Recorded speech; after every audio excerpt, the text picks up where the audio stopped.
ശ്രീനാഥ് ചന്ദ്രൻ ചേരുന്നുണ്ട് വിശാഖപട്ടണത്ത് നിന്ന് ഏറ്റവും പുതിയ വിവരങ്ങളുമായി. ശ്രീനാഥ് ചന്ദ്രൻ, കുട്ടിയെ കൈമാറുന്നതുമായി ബന്ധപ്പെട്ടുള്ള സാങ്കേതികമായ നടപടിക്രമങ്ങളൊക്കെ പൂർത്തിയാവുന്നു. നാളെയോടെ കുട്ടിയെ എത്തിക്കുമെന്നാണ് മനസ്സിലാക്കുന്നത്. അതുമായി ബന്ധപ്പെട്ട് ലഭ്യമാകുന്ന പുതിയ വിവരങ്ങൾ എങ്ങനെയാണ്? മാതാപിതാക്കൾക്ക് കൈമാറുന്നതുമായി ബന്ധപ്പെട്ട് ചില ആലോചനകളൊക്കെ നടക്കുന്നുണ്ട്. അതിൻ്റെ അപ്ഡേറ്റ് എന്താണ് ശ്രീനാഥ് ചന്ദ്രൻ? ഒരു ഘട്ടത്തിൽ ശ്രീജിത്ത് പെൺകുട്ടി നാട്ടിലേക്ക് പോകാൻ തയ്യാറല്ല എന്നുള്ള തരത്തിലുള്ള വിവരങ്ങളൊക്കെ തന്നെ ചിലയിടങ്ങളിൽ നിന്ന് പുറത്തു വന്നിരുന്നു. പക്ഷേ അത്തരം വാർത്തകളൊന്നും തന്നെ ശരിയല്ല എന്നതാണ് CWCയിൽ നിന്ന് നമുക്ക് ലഭിക്കുന്ന വിവരം. ഇന്നലെ തന്നെ CWC പെൺകുട്ടിയിൽ നിന്ന് വിശദമായ മൊഴി രേഖപ്പെടുത്തിയിരുന്നു.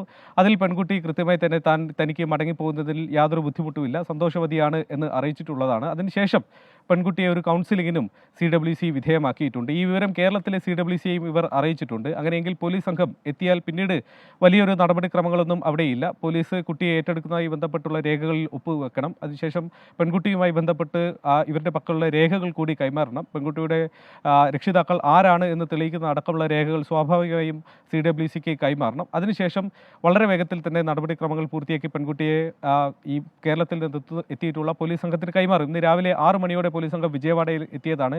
അവിടെ നിന്ന് ഏതാണ്ട് 9:30 പുറപ്പെടുന്ന ട്രെയിനിൽ വിശാഖപട്ടണത്തേക്കുള്ള യാത്രയിലാണ്. ട്രെയിൻ ഇപ്പോൾ വൈകി ഓടുന്നു. ഏതാണ്ട് 4:45 വിശാഖപട്ടണത്ത് എത്തും. നിലവിൽ സാധാരണ 5 മണിക്ക് ശേഷം പെൺകുട്ടികളെ ഇത്തരത്തിലുള്ള സാഹചര്യത്തിലൊന്നും തന്നെ വിട്ടുകൊടുക്കാറില്ല. 5 മണി കഴിയാനുള്ള സാധ്യതയുണ്ട് പോലീസ് സംഘം എത്താൻ. ഒരുപക്ഷെ അത്തരമൊരു തർക്കം വന്നാൽ മാത്രം ഇന്ന് കൈമാറുന്നത് ഒരുപക്ഷെ വൈകും. പക്ഷേ ഞാൻ CWCയുമായി ബന്ധപ്പെട്ട് സംസാരിച്ചിരുന്നു. ഇതൊരു സ്പെഷ്യൽ കേസായി അവർ പരിഗണിക്കുന്നുണ്ട്. മറ്റൊരു സംസ്ഥാനത്ത് നിന്ന് ഇത്രയധികം ദൂരം സഞ്ചരിച്ച് വരികയാണ് പോലീസ് സംഘം. അത്തരം കാര്യങ്ങൾ കൂടി പരിഗണിക്കുന്നതുകൊണ്ട് ഒരുപക്ഷെ 6 മണിക്കുള്ളിൽ എപ്പോൾ വന്നാലും നൽകാം എന്നുള്ളൊരു തീരുമാനത്തിലേക്ക് CWC എത്തുന്നുണ്ട് എന്നതാണ് മനസ്സിലാക്കുന്നത്. അങ്ങനെയെങ്കിൽ ഇന്ന് തന്നെ പോലീസ് സംഘം എത്തിയതിന് തൊട്ട് പിന്നാലെ പെൺകുട്ടിയെ കൈമാറും. അതിനുശേഷം അവർ കേരളത്തിലേക്കുള്ള യാത്ര എങ്ങനെയാണ് എന്നതുകൂടി അറിയേണ്ടതുണ്ട്. ട്രെയിൻ മാർഗം ഇന്ന് വരാനുള്ള സാധ്യത വളരെ കുറവാണ്. 8 മണിക്കാണ് കേരളത്തിലേക്കുള്ള ഒരു ട്രെയിൻ ഉള്ളത്. അത് കഴിഞ്ഞാൽ പിന്നീട് നാളെ രാവിലെ എന്നതാണ്. ഒരുപക്ഷെ രാവിലെ വിമാനമാർഗം കൊണ്ടുവരാനുള്ള സാധ്യതകളും അവിടെയുണ്ട്.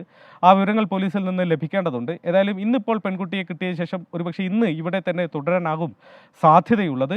മറ്റ് ബുദ്ധിമുട്ടുകളോ നിയമ തടസ്സങ്ങളോ ഒന്നും തന്നെ ഈ കൈമാറുന്നതിന് അവിടെ നിലവിലില്ല. ശരി, ശ്രീനാഥ് ചന്ദ്രൻ വിശാഖപട്ടണത്ത് നിന്ന്